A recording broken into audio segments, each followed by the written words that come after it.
السلام علیکم ورحمۃ اللہ وبرکاتہ۔ کیا حال ہے آپ سب کا؟ اللہ تعالیٰ آپ سب کو اپنے حفظ و امان میں رکھے، آمین۔ تو آج کی کلاس میں پہلے ہم حروف مرکبات کے کچھ حروف کی دہرائی کر لیتے ہیں۔ نون خا سے ہم شروع کریں گے۔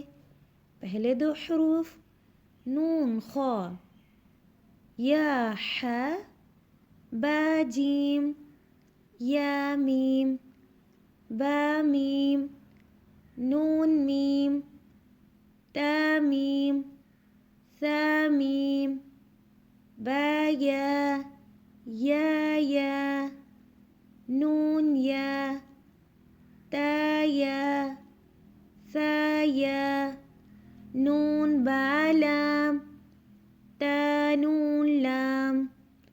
تو آج کی کلاس میں ہم سبق نمبر 21 پڑھیں گے۔ تو کیا آپ لوگ بتا سکتے ہیں کہ سبق نمبر 21 ہم کہاں سے شروع کریں گے؟ آج کا سبق ہمارا کس حروف سے شروع ہوگا؟ جی الحمدللہ، آج کا سبق ہمارا با یا لام سے شروع ہوگا۔ جی تو پہلے تین حروف، پہلا حرف جس حرف کے نیچے ایک نقطہ ہے با، اور اگلا حرف جس حرف کے نیچے دو نقطے ہوں یا، اور یا کے ساتھ بڑی شکل والا لام۔ تو کیا بنا؟ با یا لام۔ الحمدللہ اب تو ہمیں کافی پہچان ہو گئی ہے نا۔ جس حرف کے نیچے ایک نقطہ ہوتا ہے وہ با ہوتا ہے، جس حرف کے نیچے دو نقطے ہوں وہ یا، اور ساتھ میں بڑی شکل لام کی بنی ہوئی ہے۔ تو الحمدللہ قرآن مجید میں اس طرح حروف بھی لکھے ہوئے آئیں گے۔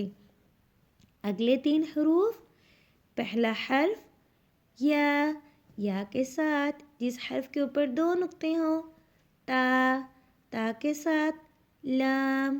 تو کیا بنا؟ یا تا لام۔ اگلے تین حروف جس حرف کے اوپر تین نقطے ہوں، کیا ہے وہ؟ سا، اور سا کے ساتھ بھی سا لکھا ہوا ہے، دو دفعہ سا آ گیا، سا، اور بڑی شکل لام کی ہے۔ تو کیا بنا؟ سا لام۔ اگلے تین حروف جس حرف کے اندر ایک نقطہ ہو، نون کے ساتھ با، اور با کے بعد دوبارہ سے بڑی شکل نون کی آ رہی ہے۔ تو کیا بنا؟ نون با نون۔ اگلے تین حروف، پہلا حرف کیا ہے یہ؟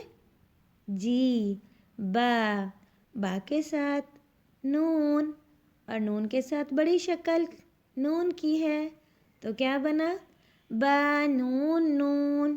شروع سے با یا لام، یا تا لام، سا لام، نون با نون، با نون نون۔